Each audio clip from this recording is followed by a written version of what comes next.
Hey guys, in this video we're going to take a look at how you can show or hide Apple Pay Later option for online purchases in Wallet and Apple Pay on the iPhone 15 series. First, let's go back to the home screen by swiping up at the bottom of the screen. And from the home screen, tap on Settings. Now in the Settings page, we scroll down. And in here, tap on Wallet and Apple Pay. Next, we scroll down to the bottom. Then, tap on Show Apple Pay Later option.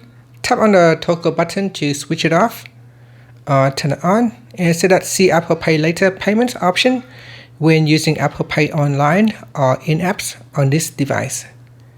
And that's it. After that, you can swipe up to return back to the home screen. Thank you for watching this video.